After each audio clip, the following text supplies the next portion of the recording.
Luca. Bueno. Pinyu. Bueno. What's up, guys? Get your boy Swish. Pinyu. Bueno.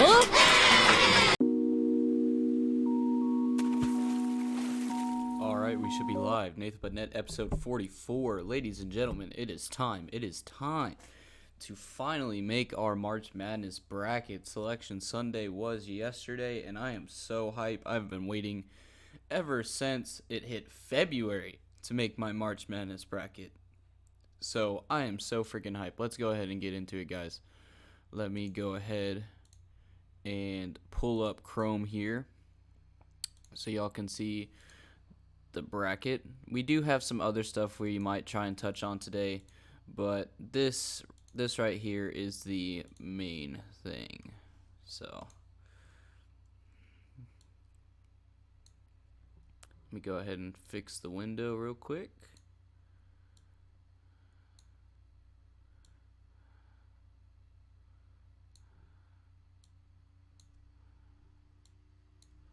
Alright.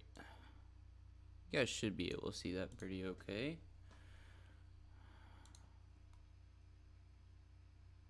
Here, I'll make my webcam a little bit smaller so I can make this bigger. There we go. Alright, let's go ahead and get into it. So, I'm actually going to start from the bottom right and work my way up. So, we got UCLA versus UNCA. UCLA is an easy pick. Gonzaga is an easy pick. UConn's an easy pick. St. Mary's. Arkansas and Illinois is a bit of a toss-up. I'll actually come back to that one. Kansas is easy. TCU. Gonzaga is going to be TCU. Northwest versus Boise. Hot take, I'm going to take Boise on that. So, there's been a lot of upsets this in regular season college basketball. So, I'm actually probably going to end up having a lot of upsets in my bracket as well. Houston, Iowa, Auburn again is a bit of a toss-up. Miami, UI, Iowa State, Xavier. Do I want to vote for Texas A&M? I hate Texas A&M with a passion. That's why I don't want to pick them. But UT versus A&M will be a pretty sick fucking game. The problem with this is Colgate has actually been going off a lot this season. But UT is a bit of a powerhouse this season. So if Colgate was playing literally anybody but UT, I would probably honestly go for Colgate. I can see Colgate going going into the second round or even the Sweet 16 if they were not playing UT. But the problem is since they're playing UT, I have to go with UT. But if Colgate wasn't playing UT, man, that would be a hell of a story right there. So, all right, let's go ahead and do the left side, and then we'll come back to Arkansas, Illinois, and then Auburn. So, Bama, I'm going to take West Virginia over Maryland. Let's see here. San Diego, Virginia, Creighton, Baylor, Missouri, Arizona. Purdue is easy. I'm going to take Memphis here. Duke, Tennessee, Kentucky, Kansas State, MSU, and Marquette. All right, so the first round is typically pretty easy to choose, you know. Just like UT and Colgate, you got like number 2 seeds versus 15 seeds. You got number 1 seeds against 16 seeds, that sort of thing. So it's pretty easy to go through the first round, so that's why I sort of went like quick fire with it. But now we get into the harder picks. So I'm actually going to open a new tab here, and I want to see just what auto pick. I want to see what auto pick does, to be honest. I just want to see what auto pick does.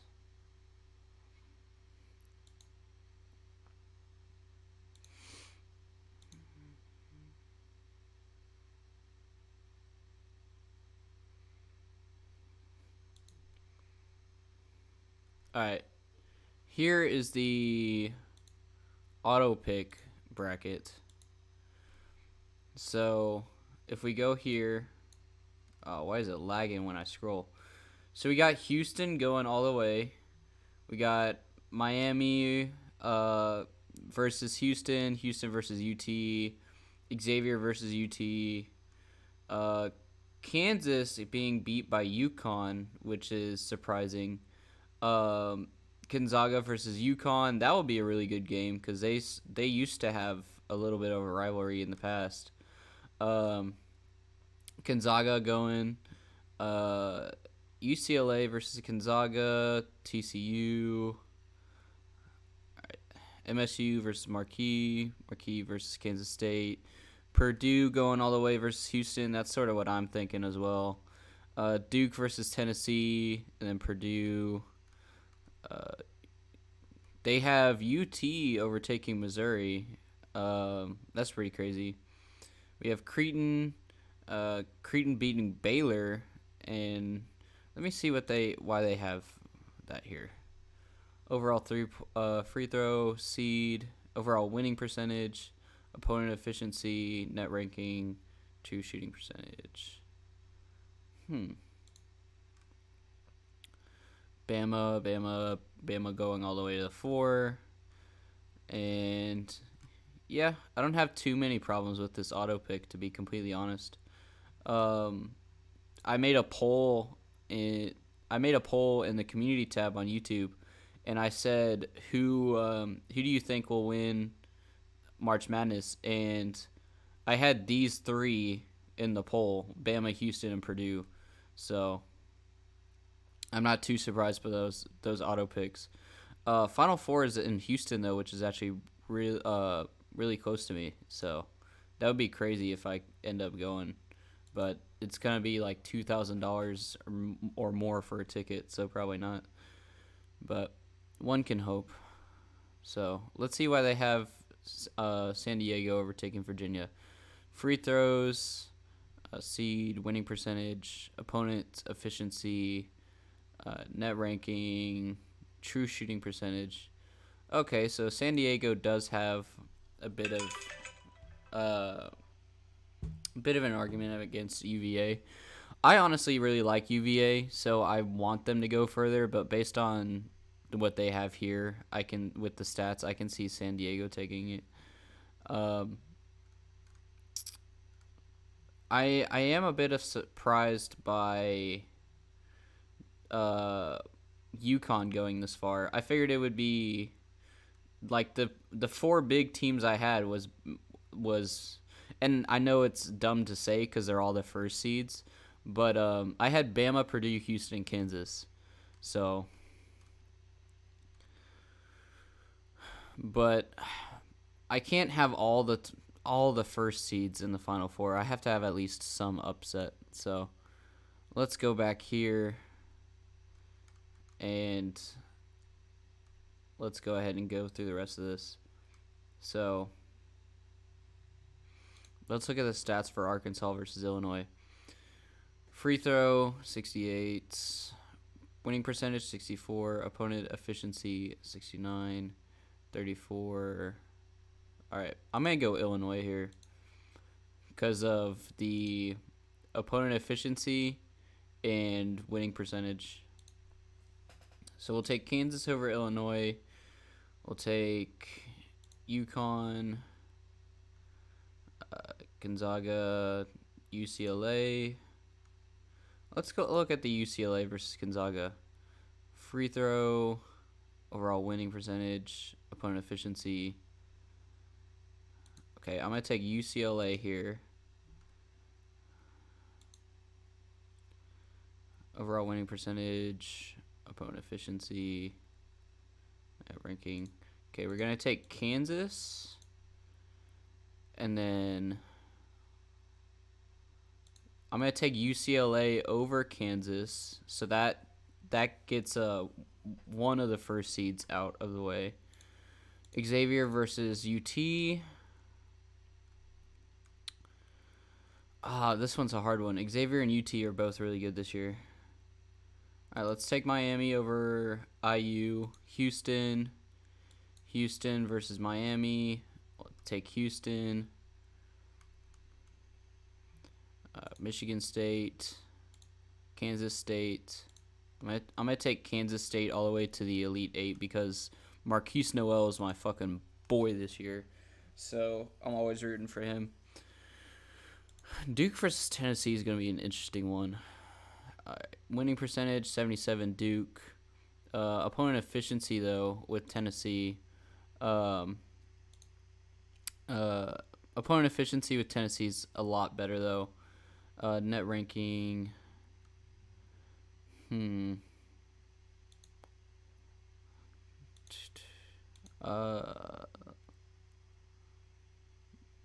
Let's go Tennessee because of the opponent efficiency.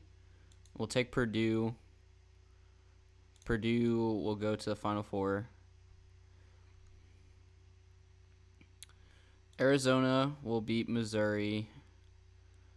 Then we'll have... Let's look at Creighton versus Baylor because they had Creighton beating Baylor in the auto pick. Ooh, okay, this may be why right here. Opponent efficiency, 98 Creighton, 105 for Baylor. So, you know what? I'm going to go with the auto pick here. Let's take Creighton over Baylor because of the player efficiency or opponent efficiency.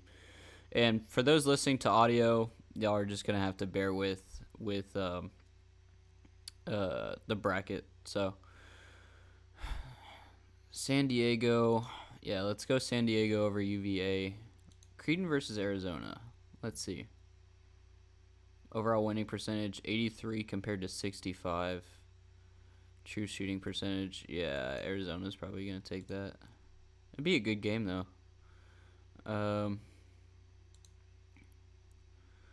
58. Yeah, Alabama's taking that. It's not even a question.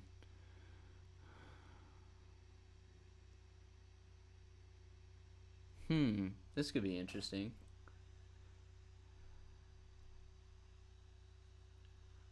Hot take. Bama's probably gonna take it, but I wanna be exciting. I wanna shake things up. I'm gonna put San Diego. Bama's probably gonna win. This is not me saying that Bama's gonna lose, but just to shake things up a little bit. Then we have San Diego versus Arizona. So, opponent efficiency, San Diego. Winning percentage, net ranking. Let's go San Diego over Arizona as well. So San Diego and UCLA are in the Final Four for me. Ooh, that opponent efficiency with UT versus Xavier. The reason I have Xavier pretty high is because they've beaten Villanova a couple times this season, or they've gotten close at least. But I don't even see Villanova on the bracket though. Okay, we're gonna take UT, Houston versus UT.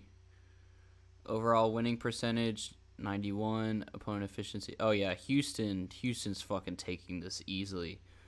Okay. Okay, we're already at the Final Four. Okay. Purdue versus San Diego.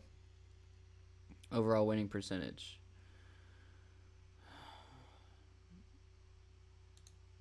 I'm going to take Purdue here and probably take Houston here. Yeah, we'll take Houston here. All right. Moment of truth. Purdue versus Houston. Probably the hardest decision. Actually, no. Now that I look at the stats, this is actually pretty easy. Houston takes it. Tiebreaker. Let's do Let's do 88 to. Let's do. I'm trying to remember what was it last year? Kansas. What was the score last year? UNC score. It was like 76, right? Yeah, 72 to 69. So with Houston, let's do 79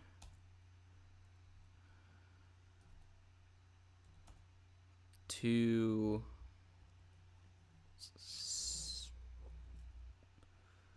79 to 71. Because I think it's going to be a high scoring. You know what? Let's change it from 79 to like 76. 76 to 71.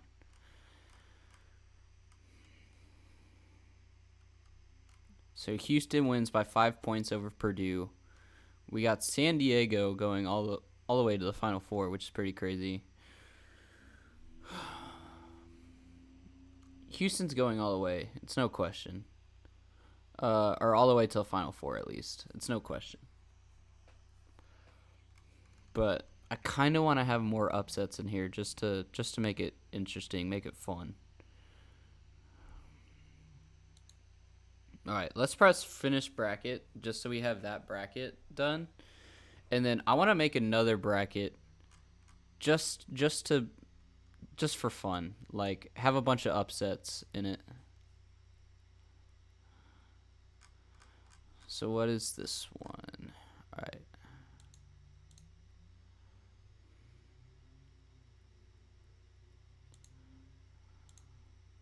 Why does it say 98% done? Where did I forget to pick somebody? Oh, I forgot to do Auburn versus Illinois. Iowa versus Illinois. Winning percentage, Auburn takes it. Opponent efficiency, Auburn takes it. All right, so we're doing Auburn over Houston. All right, cool. Finish bracket. All right, back to dashboard. So we'll delete this one. Delete this one. Or no, we won't delete it. We'll just go ahead and use this one. But we got to make this bracket the default bracket and rename it to NBN bracket.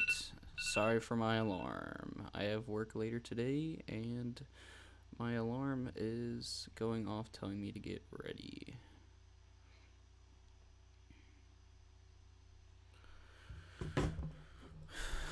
Alright, NBN brackets.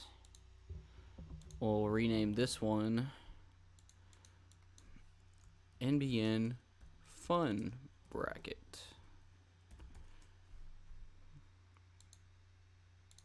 And then this one, we're going to have a lot of upsets. So, Bama, West Virginia, San Diego, UVA, Creighton, Baylor,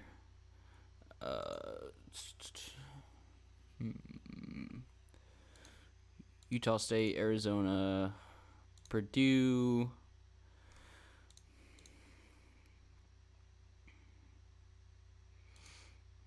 FAU, Duke, Tennessee, Kansas, Kentucky. Yeah. USC versus MSU. Let's go USC Marquee. Or it might be Marquette, but I just say Marquee.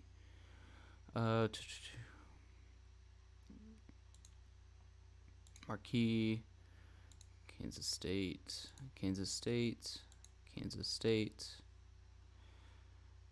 Tennessee.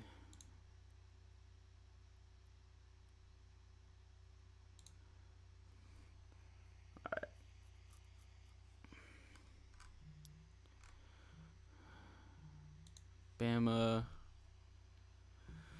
San Diego, Creighton,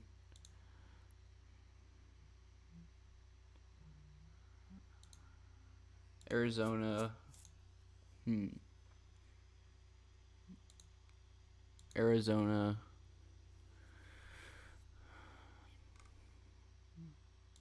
Tennessee. Let's have Tennessee beat Purdue.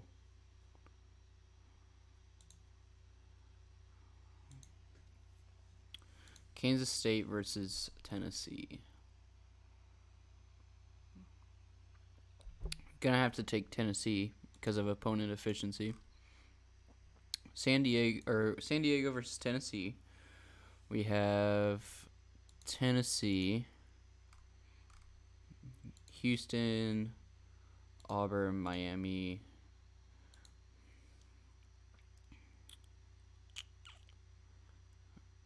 Let's take K-State here, just to be funny. All right, Xavier, PSU versus Texas A&M. Okay, yeah, A&M's taking that. Let's take Colgate again, because Colgate's actually been going off a little bit this season. A&M versus Xavier, Miami, Houston,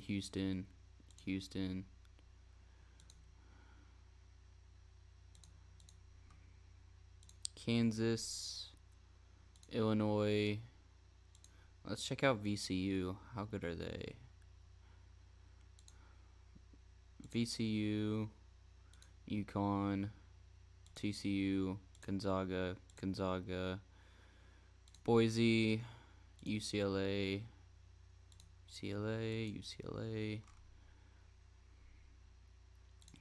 UConn. Alright. UConn versus UCLA. Let's see. Player or opponent efficiency goes to UCLA. Winning percentage goes to UCLA. Yeah, we'll choose UCLA here. Houston versus UCLA, Houston. And then Tennessee versus Houston. It's going to be Houston. And we'll go 76 to like 67. No, we'll go 64. Again, this is supposed to be like a fun bracket because I wanted to have more upsets in it. I don't think a lot of these teams I picked are going to win for this bracket, but still. So we have, what are some of the craziest upsets we have? We have San Diego beating Alabama, San Diego beating Arizona, Creighton beating Baylor. Those ones were in our actual bracket, though. We have Purdue beating Tennessee. We have USC beating MSU, even though I really like MSU. I have an MSU shirt. We have Boise going up against UCLA. We have VCU versus UConn. We have Colgate versus Texas A&M. Kentucky State versus Miami. Yeah. This is a fun bracket. So, one of the biggest things for me, because again, this season's going to be full of like upsets and everything like that. The biggest thing for me when choosing these brackets, honestly, is opponent efficiency, because we see defense a lot more in college versus the NBA. And if you can prevent your opponent from scoring 80 points in a game, that's going to be of huge benefit. So even if it's like a 10th seed versus a 5th seed or whatever the case may be, if the 10th seed has a higher winning percentage and a higher or a better, I should say, opponent efficiency rating, then I may go for that lower seed because, upsets are a part of March Madness, and I really think that opponent efficiency has a lot to do with it. I picked UVA a while back to win everything, and people thought I was crazy, and then UVA ended up winning it, and that was because they had a really good opponent efficiency rating. And also because I just liked UVA that year. But that's pretty much it for March Madness. I don't have much else to add on it. I just thought it would be fun to do the March Madness bracket live. So some of the other things that I have on here, we're going to talk about Kyrie's post that he made. And what do I mean by that? I'm talking about, where is it? Here it is. Oh, for 3 hours and you think you know who I am. You see a few posts. Oh, Kai's woke. Here, let me pull up Chrome again. Hopefully y'all can see that okay. For 3 hours and you think you know who I am. You see a few posts. Oh, Kai's woke. Kai got it. Oh, Kai is, oh my goodness, he just doesn't fit into the mold of all the other people. And man, he's different. He's crazy. He's arrogant. He's this. He's that. He's this. All from seeing me from 3 hours. You get all that. Kai, what's Kai gonna do this summer? Does Kai like Dallas? What happened in Brooklyn? What happened in Boston? What happened in Cleveland? Why did you leave LeBron? Why did you leave Jason? Why did you leave Katie? Why did you leave all these people? For 3 hours. Get to ask all these legitimate questions. As if 21 hours every day wasn't happening after that. Me. You would think that I'm the cancer in the locker room, as if basketball is an individual sport that one person is supposed to take blame for. It's 15 guys on the team, and I'm the one cancer in the room. That's what it's portrayed as. That's what you guys get. That's what they have fun doing. That's why these older, bitter gentlemen and women keep my name in their mouths every day. All right, I wanted to let the video play through before I said anything, but he's got a point on some things. He doesn't have a point on a few other things. When he talks about basketball as a team sport, obviously it is. He is right on the fact that basketball is a team sport. And you can't just blame one person when the team fails, because, people have to, like, the whole team as a whole has to take responsibility when the team loses. But at the same time, like, the team chemistry I talk about all the time. And if there is that one guy in the locker room that's sort of disrupting things, it spreads out like a ripple in the water, and it disrupts the rest of the team, and it disrupts efficiency on and off the court.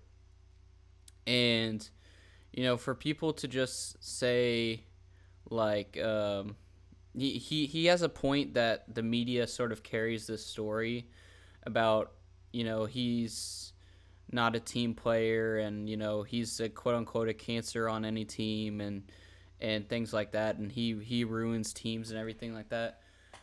And that there's a lot that happens outside of the game that affects a person. I mean, we look at Ja Morant right now. Everything that's being talked about right now is stuff that's happened off the court with him.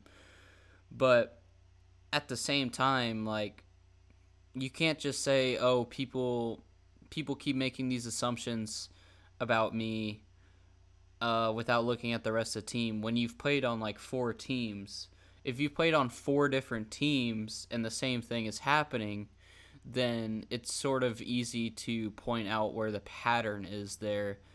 And it's no question really why he's left each of these teams. I've made videos on it before. The reason he has such an issue on all of these teams consistently is for the same exact reason that I haven't seen anybody else say yet, which is surprising. It's the fact that Kyrie is the second guy. And it's as simple as that. Kyrie hates being the second option on any team. He wants to be celebrated as the first option on whatever team he plays on, because he feels that he is that good and he's earned it. And Kyrie is an amazing player, but whatever team he goes to, he's still not that first option, unless he goes to a very low-seeded team with no all-stars. If we look at Cleveland, he had to play behind LeBron. If we, he literally just listed the teams out right there for you. In Cleveland, he had to play with LeBron. If in Boston, he had to play with the people on the Celtics, like Jason Tatum. Um, when he went to the Nets, he had to play with KD. He had to play with Harden. Now he's in Dallas, and we all know who the face of Dallas is. Now he's having to play with Luka, and that's why I could very easily see him leaving Dallas again, because once again he's the second option behind Luka. So I'm surprised he didn't have anything to say about that, but the reasons why he's left each team has been pretty clear, even if he doesn't outright say it. And that's sort of creates arguments, in the locker room. That creates arguments with coaches about who's going to be the first option, who's going to be the second option. That creates turmoil, that affects team chemistry, like I said, all that good stuff. And sort of stirs the pot a little bit, which is not what teams need. So once again, that he has some points about, like, you can't just look at me and think you know me and let the media write off with this story.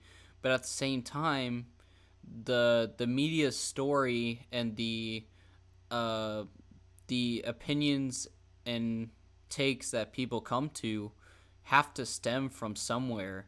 And the fact that he's played on 4 different teams and the same thing has happened on every single team, there's a bit of a pattern there that people can pick apart. So, but there's a bit more videos on Kyrie. He talks about Ja Morant, if I remember, and some other stuff. And I haven't looked at any of these videos yet. I saw that he posted a video and people were tweeting about it. And I said I will react to it on the next podcast episode, which is what I'm doing right now. So I'm looking at all of these for the first time and giving my honest first reactions to them. So this is Kyrie on the Ja Morant situation. Saw what's going on. Somebody you barely know. Y'all saw what's going on. Yeah, come on, man. We don't even have to go into 12ski. We don't even have to go into that. We don't have to go into that because Twelski's not the only person that's dealt with real life circumstances. He's not the only one. And he won't be the only one. So guess what I'm going to do? I'm going to stand and make sure that I'm there for my family and my friends. We all make mistakes. We all do things that we regret. But somehow when you're a celebrity and you're famous, you're underneath different rules. Somebody you barely know. Y'all saw what's going on. Yeah, come on, man. We don't even have to. All right, so where do I even begin with this? I'm gonna let the video play through one more time because I don't even know where to begin with this. Go into 12ski. We don't even have to go into that. We don't have to go into that because 12ski's not the only person that's dealt with real life circumstances. He's not the only one. And he won't be the only one. So guess what I'm gonna do? I'm going to stand and make sure that I'm there for my family and my friends. All right, so he was talking about, celebrities have to live under different rules. They're under a different microscope. He said Ja Morant isn't the only person to have to deal with stuff in real life, all that. I think this just goes back to what I said in the last episode, which is, at the end of the day, Ja Morant is younger. He's going to make mistakes, that sort of thing. And he is right in the fact that celebrities have to live under a different microscope and they are, looked at differently and everything like that. But as somebody with fame, you have to sort of internalize that and realize that, hey, I am going to be I am going to be looked at under a microscope. I am going to be viewed much more closely, so I have to be more careful about what I'm going to do. But the problem is Ja Morant's young, and he doesn't he doesn't think about that as much, and that's why Shaq in that last video we watched last episode was like, you got to have that guy there for you, that veteran or that older person that's just in your life to tell you like, hey, we're not going to do that, that's a bad decision, and everything like that. And these young players are going to make mistakes, and um, they're going to get published everywhere. And with us entering a new era of the NBA soon, with a lot of veterans retiring, we could see a lot more stuff like the Ja Morant stuff coming out with other players. But right now, it's just such a big story that everybody's talking about it with Ja, and it's becoming this huge story with Ja. But is it gonna be that big of a story? When four other players are doing the same thing in like 3 years? Um, it was a big problem with that in the NBA before, back in the early 2000s with Allen Iverson, and uh, that was why the Malice at the Palace was also a huge deal. Is everybody was saying that the people in the NBA were thugs and like everything like that, and the view of the NBA was really skewed, and we could easily see it start skewing a little bit more. And that's also why they're punishing Ja Morant so hard, because they want to sort of deter more people from this happening on a larger scale. They called people in the NBA thugs. They said the NBA was ghetto, like stuff like that. And that's why they initiated a dress code for the NBA. They initiated like all of these rules about what you can and can't do on the court, off the court, in the locker room, so on, to sort of make the NBA seem more civilized, more formal, and less quote unquote ghetto like people thought. And so with new younger players coming into the league, with younger minds, they're going to end up making mistakes like this, and we could start to see the narrative of the NBA change again back to what it was in those early 2000s. So we'll just have to see.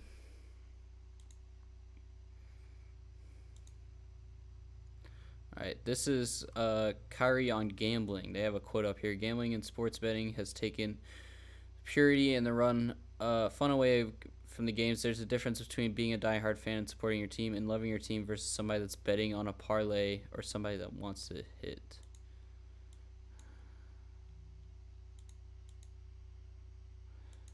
Gambling and sports betting has completely taken the purity away and the fun away from the game at times. I'm gonna just be honest with y'all. So, like, work is work, but the support around it can be very distracting. You know what I mean? There's a difference between being a diehard fan and supporting your team and loving your team versus somebody that's betting on a parlay or somebody that wants to hit. And don't get me wrong, I don't want anybody wasting their money on me. But god dang, like, this whole community of gamblers that's come into the game of basketball, y'all tell me what y'all think. Want to gamble? Why don't you gamble on something that makes sense to you? And if you gamble on me, I'm not going to tell you whether it's a good gamble or a bad gamble. I'm just saying, you gambling, you going to win or lose. But that doesn't mean sliding into people's DMs or wishing bad on them or doing the extra shit that goes on, man. It blows my mind sometimes. You feel me?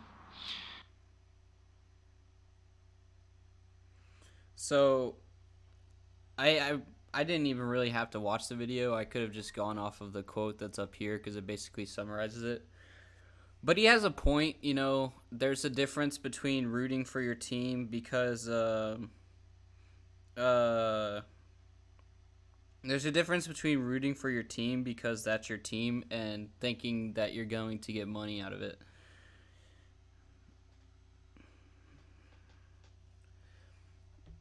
And I mean, I'm trying to think of how I can dissect this and really talk about it more. But I mean, it sort of speaks for itself, the whole idea of sports is, that's why I love the Spurs so much, is you got to create a sense of family, community, loyalty, those sorts of things in the world of sports. That's what makes it exciting when, uh, a team and a community, make it to the finals or something like that. They have all these fans cheering for them and everything like that. But if you're just hopping from team to team, from player to player every single day because you think you're going to get money for it, you're not loyal to anybody. And that takes the excitement out of, championships and stuff like that, because it's just who people have their money on. It's not somebody that you've been cheering for since, the start of regular season. It's somebody you started cheering for that week when you put money on them. And again, I think that sort of speaks for itself. There isn't that much to add there. I agree with him 100% with that. So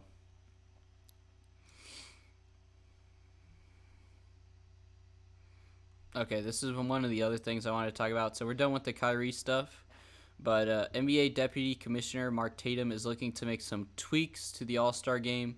We have to look at the All-Star Game and make some tweaks to ensure that's an entertaining product for the fans out there.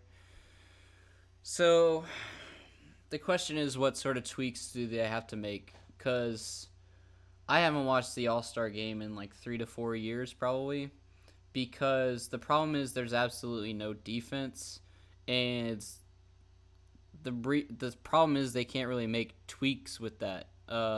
That's just sort of something that's been happening league-wide that I've talked about multiple times, and I actually was going to talk about an interview Paul George did talking about that, but I don't know if we'll have time.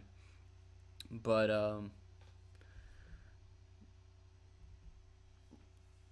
it's just a problem league-wide where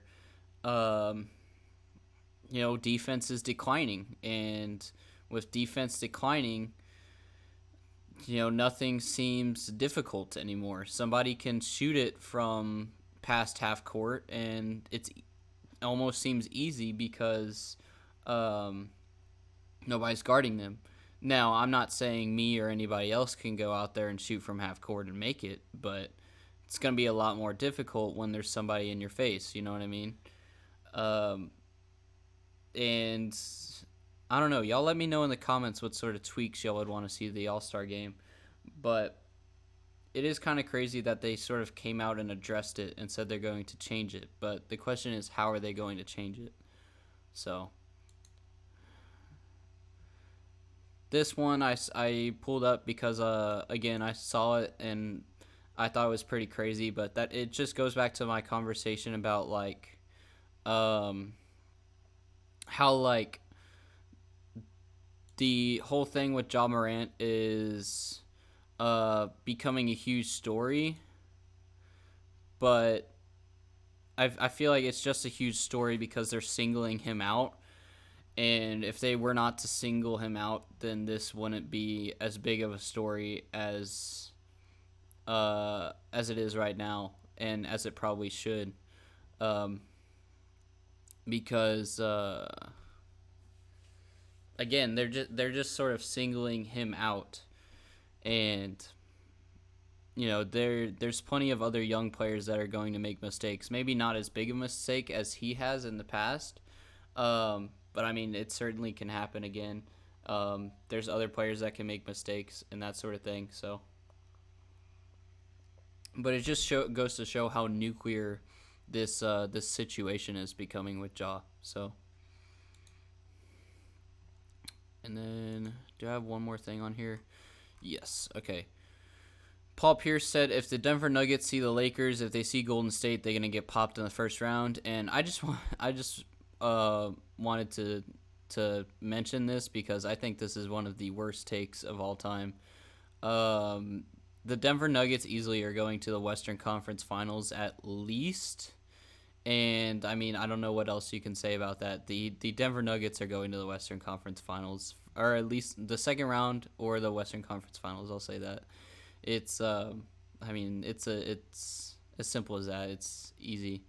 So, yeah, this is just a dumb take, but All right, I wanted to talk about this as well. I'm gonna let the clip play out. Ladies and gentlemen, I know Vegas has a different. I know Vegas is saying something different. I don't want to hear anything about Jokic being a front runner for the MVP right now, the way Denver has tailed off. Joel Embiid. I'm going to say it one more time. Joel Embiid. Talk about it. I'm sorry. That man has got to be right up there, if not number one. Ladies and gentlemen, I know Vegas has a different. I know Vegas is saying something different. I don't want to hear anything about Jokic being a front runner for the MVP right now, the way Denver has tailed off. Joel Embiid. I'm going to say it one more time. Joel Embiid. Talk about it. I'm sorry. That man has got to be right up there, if not number one. Ladies and gentlemen, I know Vegas has a different. I know Vegas is saying something different. All right, so yeah, I wanted to scroll through the comments. This is why I pulled the tweet up in the first place, is because of the comments. But Jokic 35 and 20 triple double. ESPN, he's out of the MVP race. The way Denver has tailed off, has a better record than Philadelphia. Sorry, Jokic, you can't win MVP anymore just because the Nuggets lost 3 in a row. Doesn't matter if you won 8 out of the 9 before that. Those 3 games decided it for ESPN. Nah, I disagree with this guy.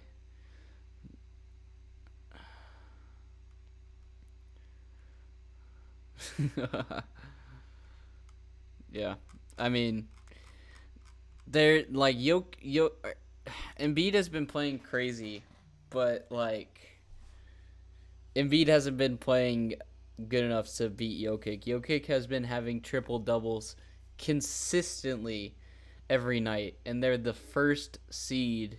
The last time I checked, the first seed in the Western Conference. And I haven't heard much about the 76ers. And whenever I have, it's always been about Embiid and Harden, not just about Embiid by himself. So, yeah, this is just an insane take to me. But let's see what else we have in my notes here to talk about real quick. We talked about March Madness. We talked about Kyrie post. Russell Westbrook got the 9th all-time in assist. I'll talk about that a little bit more next episode, but I just think it goes to show that Russ still has a lot of basketball in him, and people have been doubting him for a while, but at the end of the day, he's a decent point guard that can get assist and facilitate like he needs to. Again, I mentioned the even though we won't dive into it, the Paul George on offense, and how it's an offensive players league now. We'll talk more about load management next week. And literally as I pressed record this morning, there was a bunch of tweets about the NBA releasing a minimum games rule for awards and everything like that. So I'll talk about that a little bit more next episode, because I do want to talk about that, but I don't know if we'll have time today. So that's all I have for this episode, guys. I will see you guys in the next one. Next episode, like I said, we'll dive more into that sort of stuff, so be sure to stay tuned. Check out all the other videos on the channel or the podcast on Spotify, all that good stuff. We've been getting a lot of views lately, and we also got 500 subs finally, so thank you guys so much for that. The last video got a little bit less views, but I think that's because it had a bunch of copyright strikes on it, so YouTube probably isn't pushing it as much into the algorithm. But yeah, the views have been going crazy recently, and I think that's that luckily has to do a little bit with me being more consistent with uploading as well, which is good. But yeah, I think that's all I have for you guys today. So I will go ahead and see y'all in the next one. Nathan Burnett, episode 44.